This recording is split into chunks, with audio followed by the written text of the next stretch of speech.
todo el mundo. Vamos a hablar de leishmaniasis esta mañana. Vamos a hablar con la profesora, la doctora Yester Basmajian. Ella es experta en estos temas de micología, toxicología, de la Facultad de Medicina, por supuesto.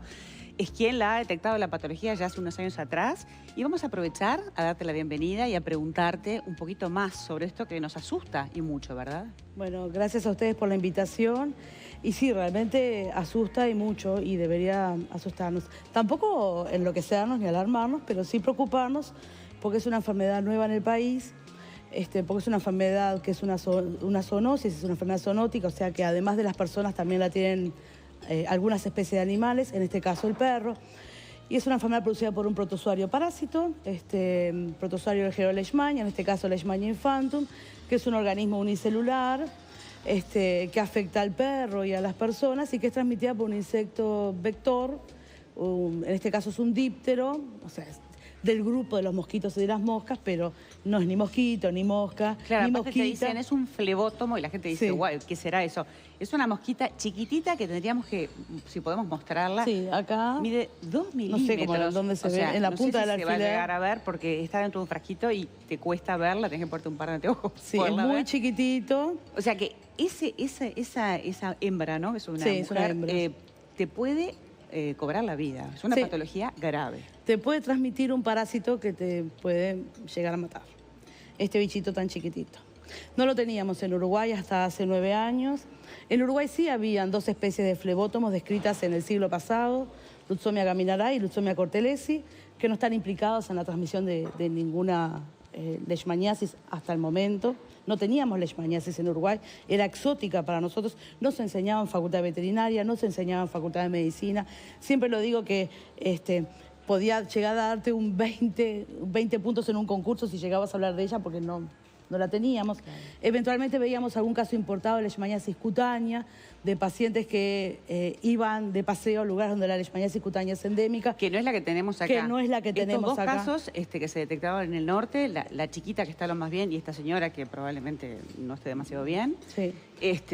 Son viscerales. Leishmaniasis visceral.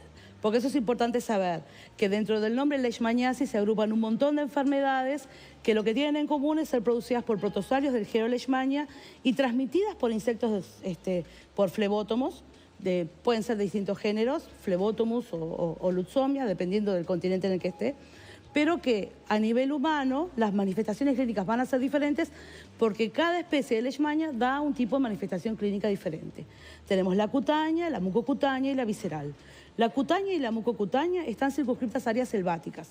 Entonces, generalmente, selváticas o rurales. Quien adquiere leishmaniasis cutánea, o sobre todo cutánea, son las personas que viven allí o personas que van de paseo, ¿no?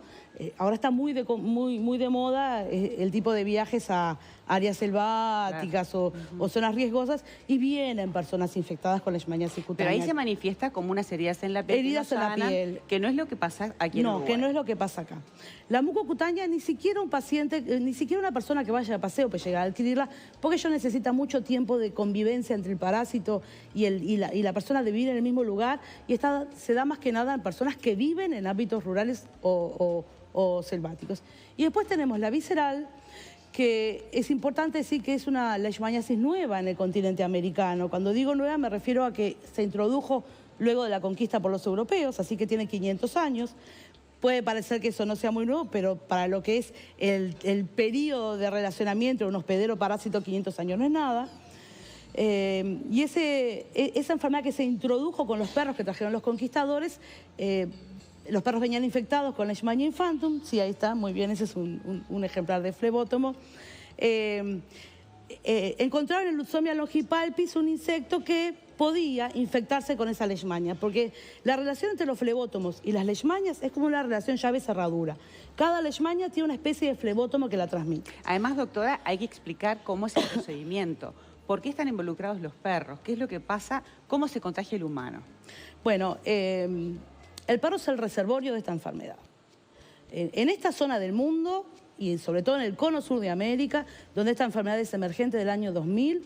Es una enfermedad que tiene un patrón epidemiológico completamente distinto a lo que puede uno leer en internet con respecto a la leishmaniasis visceral de Europa o de Asia o de otras partes de América. De repente, en esta parte del mundo, a partir del 2000, en el cono sur, tiene un patrón urbano. Se da solamente en ciudades y donde el perro es el reservorio.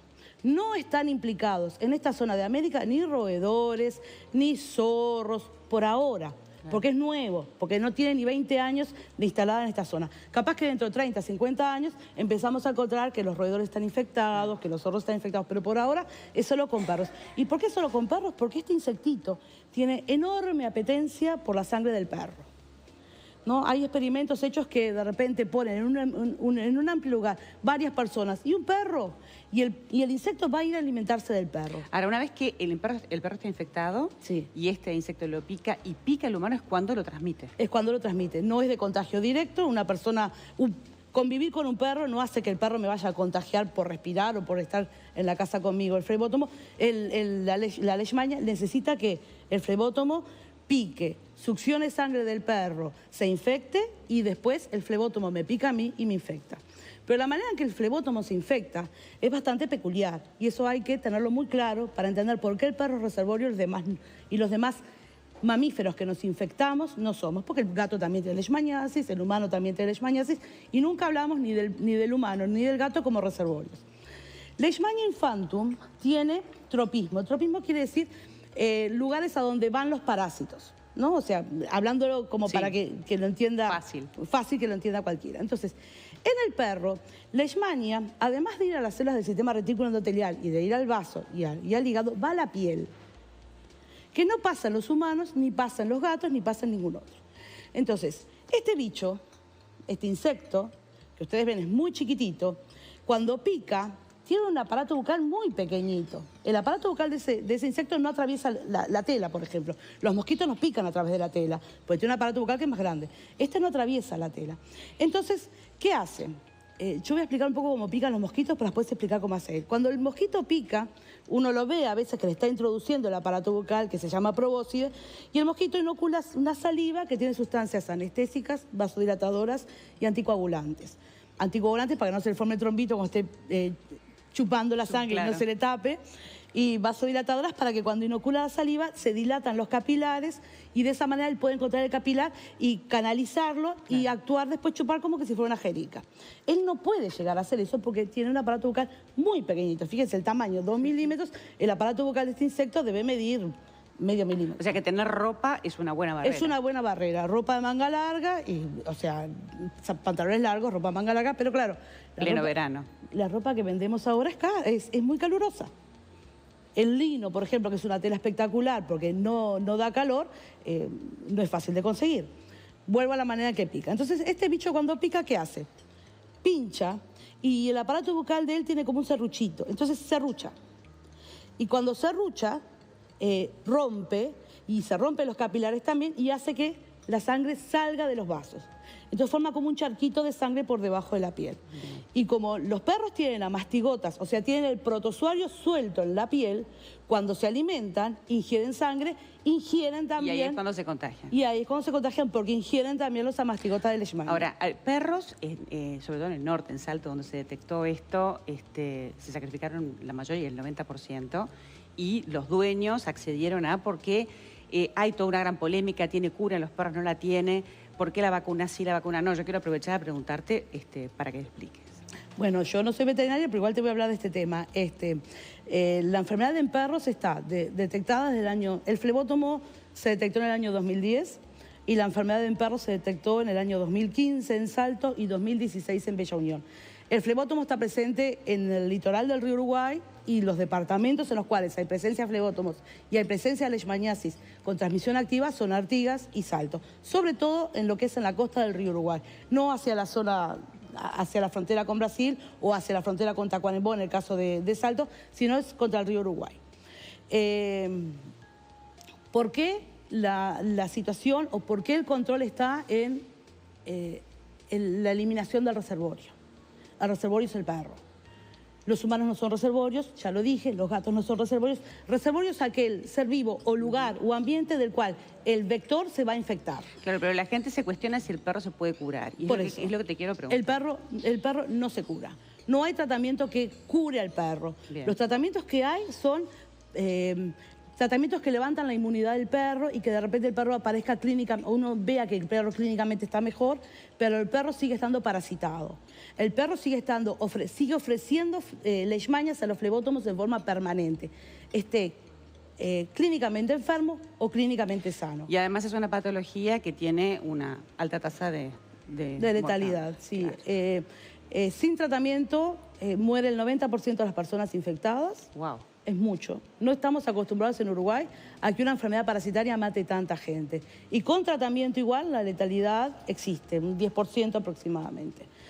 No es una enfermedad banal y lamentablemente la gente no se dio cuenta del peligro porque todo el mundo empezó a opinar, todo el mundo empezó a hablar, claro. Todo el mundo empezó a tener micrófono y nadie entendió realmente cómo es o sea, nadie sabe cómo es realmente el mecanismo de transmisión, todos piensan que es un capricho, claro. el hecho de eliminar doctora, perros. Por último, para irnos yendo, es sí. saber si esa vacuna que se ofrece fuera del país sirve o no para los perros. Bueno, la efectividad de la vacuna está aprobada en algunos países, como por ejemplo Brasil, pero en realidad está aprobada más que nada por presión de la gente.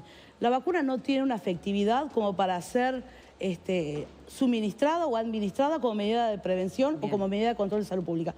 Ronda el 40-50% y eso no existe. Claro. Ese es el motivo por el cual no se suministran perros aquí en Uruguay.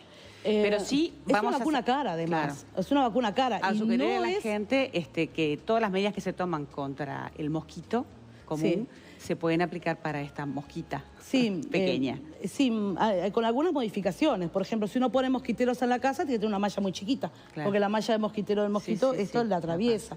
Es importante que la gente se proteja con manga larga, con ropa cubriéndose porque no atraviesa la piel.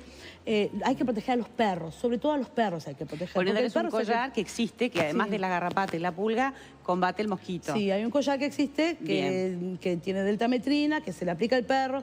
Hay que tener cuidado al aplicarlo porque hay que aplicarlo 10 días antes de que el perro esté en la vuelta porque necesita que la sustancia se vaya liberando. ¿Y repelente para el humano sirve para este bicho? Sirve, sí. Bien, bueno, sí. Esos datos son bien importantes, doctora. Gracias por haber sido tan clara. Sabemos que es experta en el tema.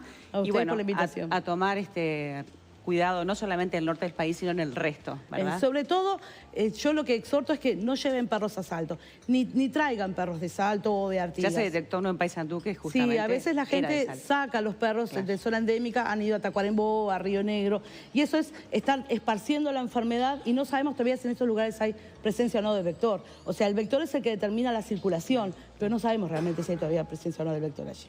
Bueno, doctora Esther Bradnoyan, gracias por habernos acompañado. Gracias a ustedes. Un gusto. Nosotros seguimos con Desayunos Informales.